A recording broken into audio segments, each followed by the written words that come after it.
আমি ওয়াজপাড়া গাঁয়ের ছেলে অজয়। লেখাপড়ার জন্য শহরে আসা। তারপর শহরেই থেকে গেছি বেশ কয়েক বছর। কংক্রিটে মোড়া শহরে হাঁপিয়ে উঠলেও পেটটা ঠিক চলে যেত বেশ কতগুলো টিউশনি পড়িয়ে।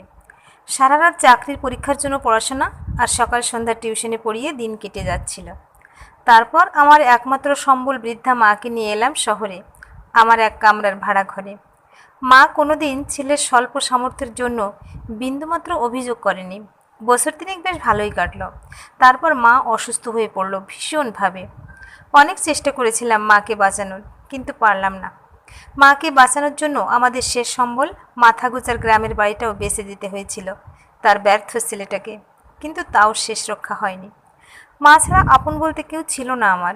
একমাত্র কাকা, সেও যোগাযোগ রাখতো না আমাদের সাথে। মায়ের মৃত্যুর পরেও সে খোঁজ নেয়নি আমাদের। আমি মনে মনে ভাবলাম, মায়ের স্মৃতিভরা ও গ্রামে আমি আর ফিরে যাব না। বেশ কিছুদিন লেখাপড়ায়ও মনোনিবেশ করতে পারলাম না। মায়ের মৃত্যুর মাস দুয়েক পর শিক্ষক নিয়োগের পরীক্ষার ফল প্রকাশ হলো। পরীক্ষাটা বেশ ভালোই হয়েছিল আমার। দেখলাম আমি পাশ করেছি।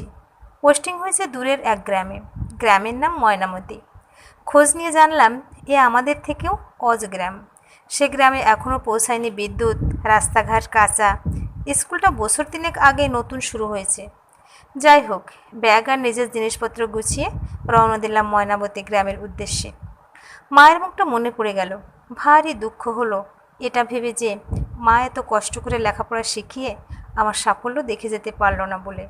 শিয়ালদা স্টেশন থেকে ট্রেনে চেপে 3.5 ঘন্টা পর স্টেশনে যখন নামলাম তখন সন্ধ্যা। কিন্তু এ কি, স্টেশন পুরো ফাঁকা। কয়েকটা খড়ের চাল দেওয়া মাটির দোকানে কেবল টিম টিম করে জ্বলছে ল্যাম্পের আলো। টিকিট কাউন্টারটা পাকা টালির, চাল দেওয়া। কাউন্টারে গিয়ে নিজের পরিচয় দিতেই বেরিয়ে এলেন স্টেশন মাস্টার দুলালবাবু। বললেন, আপনার ময়নামতি গ্রাম তো অনেক দূরের পথ, হেঁটে তো 2 ঘন্টা লাগবে। এত রাতে আপনার জন্য তো কোনো গাড়ির ব্যবস্থাও করতে পারবো না। রাস্তায় আবার চোরের উৎপাত। এত রাতে আপনাকে কিভাবে একা ছাড়ি বলুন তো। আপনি এক কাজ করুন, পিছনেই আমার এক কামরার কোয়ার্টার, ওখানেই থেকে যান আজ রাতটা। কাল আপনাকে আমি গ্রামে পৌঁছানোর ব্যবস্থা করে দেব। আমি রাজি হলাম। রাতে ওনার আতিথ্যতায় মুগ্ধ হলাম। নিজ হাতে বেশ কয়েকটা পদ রাঁধলেন আমার জন্য। বললেন, বউ বাচ্চার সংসার ফেলে এই স্টেশনে পড়ে থাকতে ভালো লাগে না ভায়া। মনে হয় সব ছেড়ে পালিয়ে যাই। কিন্তু তুমি ব্যাচেলার ছেলে, তোমারও গ্রামে খারাপ লাগবে না। রাতে মোমবাতি জ্বালিয়ে অনেক সময় গল্প করলেন ভদ্রলোক। তারপর ঘুমাতে গেলাম আমরা। পরের দিন সকালে হাত মুখ ধুতেই উনি খাবার হাতে ধরিয়ে দিয়ে বললেন, সবটা খেয়ে নাও ভাই, ভ্যানে করে এতটা পথ যেতে যেতে রাস্তায় খিদে পেয়ে যাবে। এই বিস্কুটের প্যাকেটটা ব্যাগে রাখো। ওনাকে অনেক ধন্যবাদ জানিয়ে বেরিয়ে পড়লাম আমি। উনি বললেন, ময়নামতির কোনো রমণীর প্রেমে পড়লে জানিও। তোমার বিয়ের ভোজ খেতে আমি কিন্তু অবশ্যই যাব। আমি বললাম, বিয়ে না করলেও আমি আপনাকে নিয়ে তো যাবই, আমার হাতে রান্না টেস্ট করাতে। সকাল সকাল মনটা বেশ ফুরফুরে লাগছে। সত্যি ভদ্রলোক যেমন ভালো তেমনি রসিক। আজকের দিনে এত ভালো মানুষ দেখাই যায় না। ভ্যানওয়ালা লোকটা বলল, আপনি ময়নামতি যাবেন তো? বললাম, হ্যাঁ, ময়নামতি হাই স্কুলের সামনে নিয়ে চলো আমায়। সে বলল, আপনি কি মাস্টারবাবু? বললাম, হ্যাঁ। শুনেই লোকটা চোখ মুখ উজ্জ্বল হয়ে উঠল আর আমার খাতির যেন বেড়ে গেল। বলল, আমার বাড়ি তো পাশের গায়েই। এবছর ময়নামতি স্কুলে ক্লাস 5-এ ভর্তি করেছি আমার ছেলে পাশুকে। আমিও গল্প জুড়লাম লোকটার সাথে। লোকটার সাথে কথা বলে বুঝলাম এখানকার মানুষজন ভীষণ সৎ আর সরল। ভ্যান থেকে নেমে সে কিছুতেই ভাড়া নিতে চায় না। তবুও জোর করে দুটো 100 টাকার নোট গুঁজে দিলাম লোকটার পকেটে। এখনও স্কুলটা তৈরির কাজ চলছে। ছাত্রছাত্রীদের সংখ্যাও খুব কম। প্রধান শিক্ষক বেশ বয়স্ক। আমাকে সস্নেহে নিজের রুমে নিয়ে বসালেন। বললেন, তোমার আসার অপেক্ষাতেই ছিলাম অজয়। তারপর গ্রামের অর্থনীতি আর গ্রামের মানুষের শিক্ষার প্রয়োজনীয়তা সম্পর্কে অনেক আলোচনা হলো। জানতে পারলাম এ গ্রামের বেশিরভাগ বাচ্চা অভাবের জ্বালায় অল্প সময়ে চাষের কাজে যোগ দিত। আগে স্কুল ছিল না এই চত্বরে। এখন অনেক ছেলেমেয়ে লেখাপড়ায় আগ্রহী হয়ে এগিয়ে আসছে। উনি বললেন, আশেপাশের গ্রাম থেকেই সব শিক্ষকরা এখানে আসেন। আমি গ্রামেই আপনার থাকার জন্য একটা ব্যবস্থা করার চেষ্টা করছি। তারপর প্রতিটা ক্লাস আর স্টাফ রুমে নিয়ে গিয়ে ছাত্রছাত্রী আর শিক্ষকদের সাথে পরিচয় করিয়ে দিলেন আমার। মাস্টারমশাইকে খুব একটা চেষ্টা করতে হয়নি বোধহয় আমার থাকার ব্যবস্থা করার জন্য। স্কুল ছুটির পর একদল বাচ্চা এসে বলল, স্যার, আপনার ঘরের ব্যবস্থা হয়ে গেছে, আপনি চলুন আমাদের সাথে। আমার ব্যাগপত্র একটা ভ্যানে তুলে আমাকে বসতে বলল ভ্যানে। আমি বললাম, না, আমি তোমাদের সাথে হেঁটেই যাব। গ্রামের মেঠো পথ, রাস্তার দুধারে পরিষ্কার জলের বিল আর নারকেল তালের সারি দেখতে দেখতে চলেছিলাম আমরা। সাথে চলছিল গল্প। বহু ছেলেই বলল অঙ্ক বড় কঠিন লাগে তাদের। আমি মুচকি হেসে বললাম, ঠিক আছে, সহজ করার ব্যবস্থা আমিই করব। পাশ থেকে একজন রাখাল একপাল গরু নিয়ে যেতে যেতে থমকে দাঁড়িয়ে জিজ্ঞেস করলো, ইনি কে?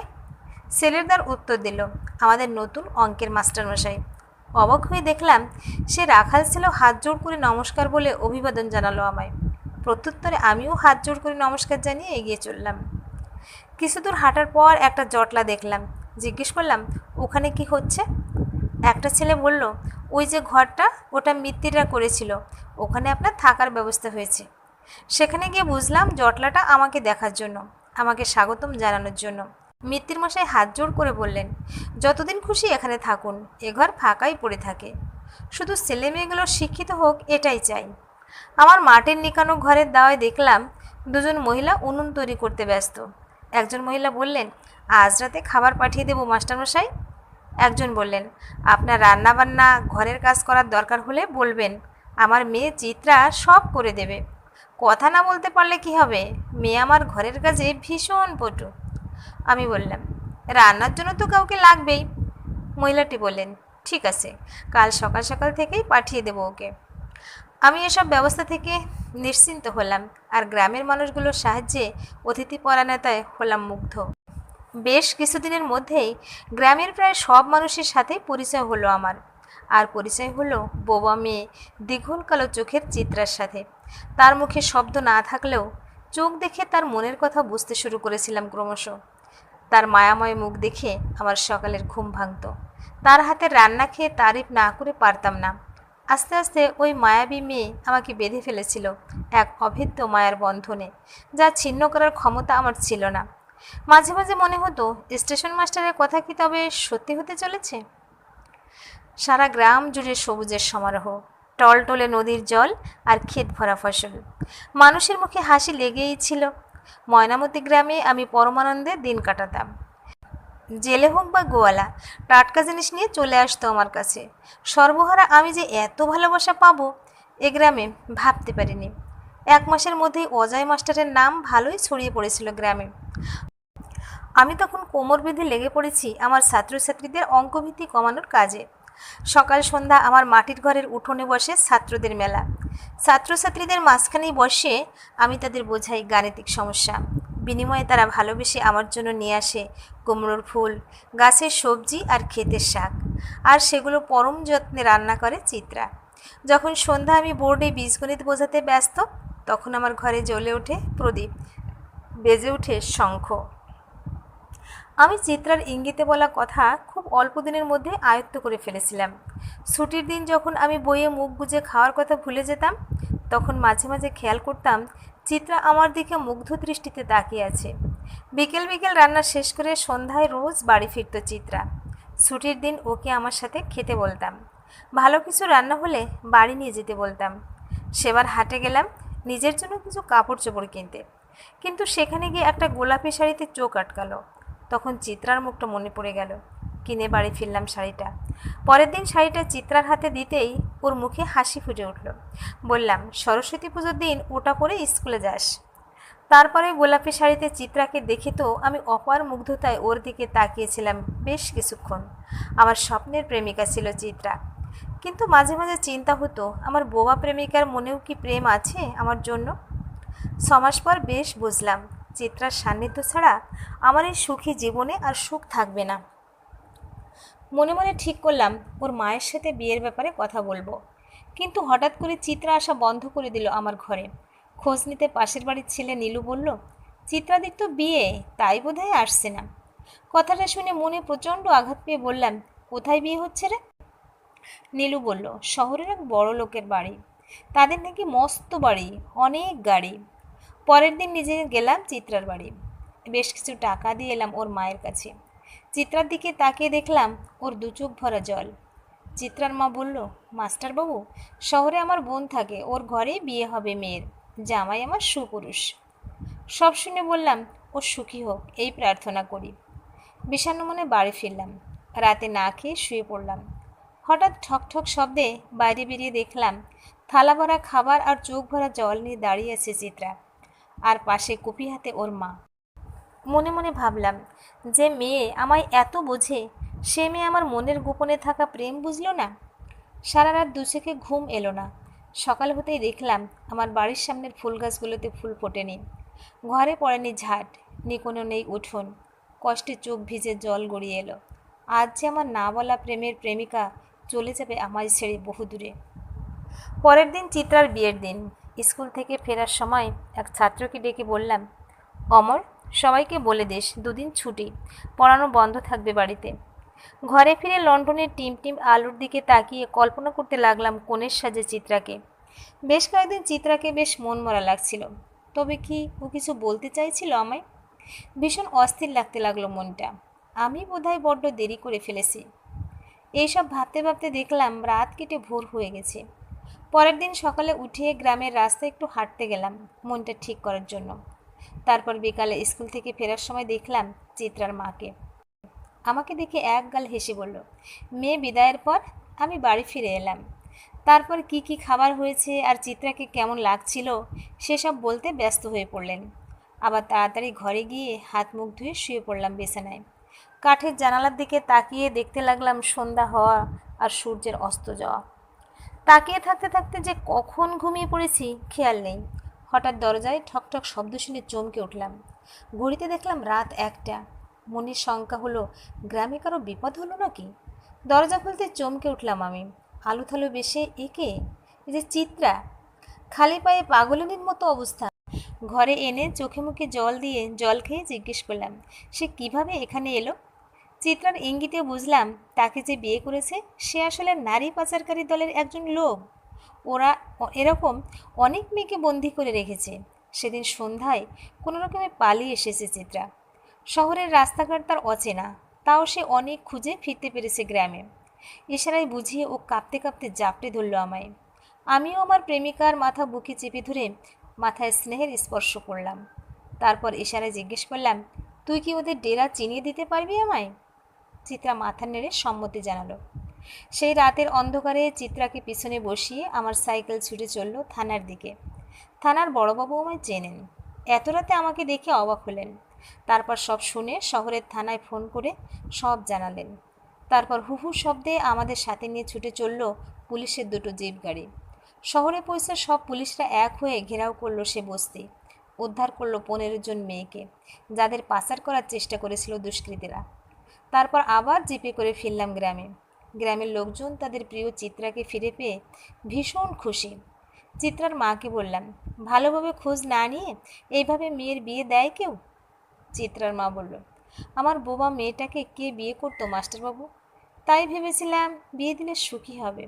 এখন তো মেয়ের কপাল পুড়ল, সারা জীবন এই কলঙ্কে নিয়ে বেঁচে থাকতে হবে। আমি বললাম, কিসের কলঙ্ক? আপনার মেয়ে শুধু নিজের প্রাণ নয়, আরও 15 জন মেয়ের জীবন বাঁচিয়েছে। ওর জন্য তো আপনার গর্ব করা উচিত। আর হ্যাঁ, এমন সাহসী মেয়েকে আমি যদি স্ত্রী হিসাবে গ্রহণ করতে চাই, আপনার কি কোনো অসুবিধা আছে? চিত্রার মা বলল, আমার এই অভাগা মেয়েটাকে আপনি গ্রহণ করবেন মাস্টারবাবু? আমি বললাম, তাকে স্ত্রী হিসাবে পেয়ে আমি নিজেকে ধন্য মনে করব। পরের দিন সারা গ্রাম জুড়ে উৎসব শুরু হলো। গ্রামবাসীরা ঘটা করে আমার গায়ে হলুদ দিল। আগের দিন রাত জেগে সবাই মিলে বেঁধে ফেলল প্যান্ডেল। আমি আমার কাছে সামান্য কিছু টাকা রেখে বাকি টাকা তুলে দিলাম মিত্তির মশাইয়ের কাছে। বললাম, আমার পরিবার বলতে কেউ নেই, আপনারা দায়িত্ব নিয়ে সব করুন। মিত্তির মশাই বললেন, আমরা তো আছি। সন্ধ্যায় গ্রামের লোকদের খুশি আর দেখে কে।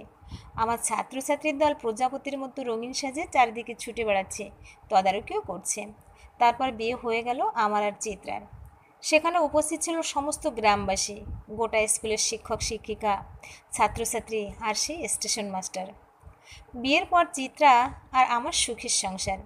চিত্রা এখন পাকা গিন্নি। এখন চিত্রাকে অনেক লোকজন মাস্টারের বউ বলেই ডাকে।